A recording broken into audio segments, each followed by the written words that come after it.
Hey guys, it's your Kiss fan Max here. New Kiss news. Army of Darkness, the new Kiss comic book, is coming out February 28th, and I'll put a link to where you will find out about this in the description.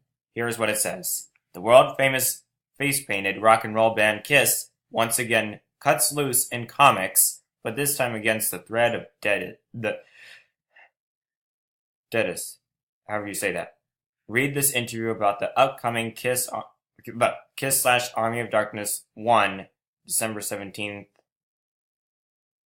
and whatever that else is, from Dynamite Entertainment, which hits the comic shops next February, as I explained. And I already told you when it's going to be out.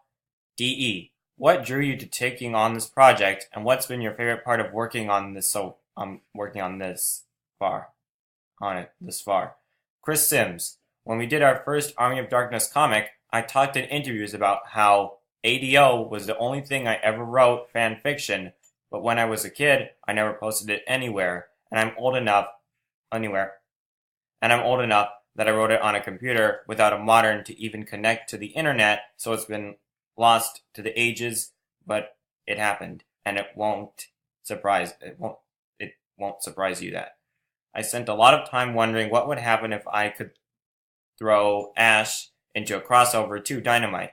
Dynamite has some really great ones in the past, but this one is shaping up to be one of the wildest, if only because we get to put our own spin on the idea of Kiss as a kick-ass, interdimensional, supernatural strike force. Get it? As for my favorite part, it's gotta be seeing the ideas that Chad cooked up when we were plotting it. Sometimes talking this stuff out is a fan as writing, and seeing him go even bigger than I was expecting when we were first bouncing around ideas was fantastic. Believe me, you would have thought the stuff we were going to do was wild before we went 3 steps beyond it. What? We're actually doing it? What we're actually doing? It's not just killer, it's a destroyer. Chad Bowser's. With Ash versus the Army of Darkness, Chris and I were given kind of carte blanche to do whatever we wanted to the world of AOD, and we went for broke.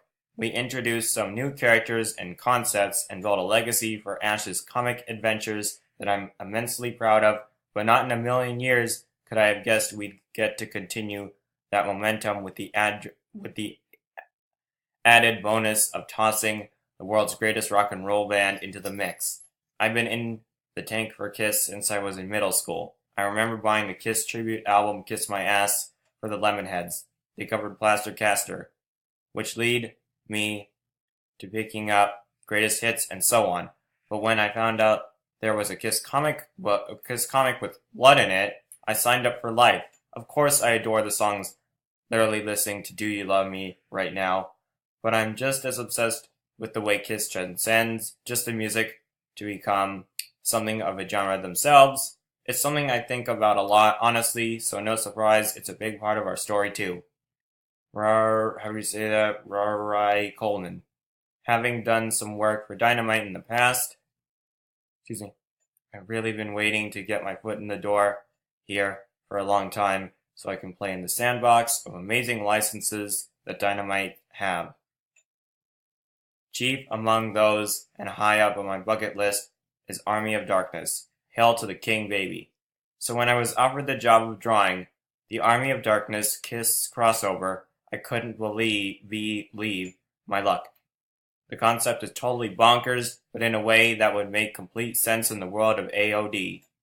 Thinking about it, I'm surprised it hasn't been done already, and I'm honored and more than a little intimidated to be the guy who draws it.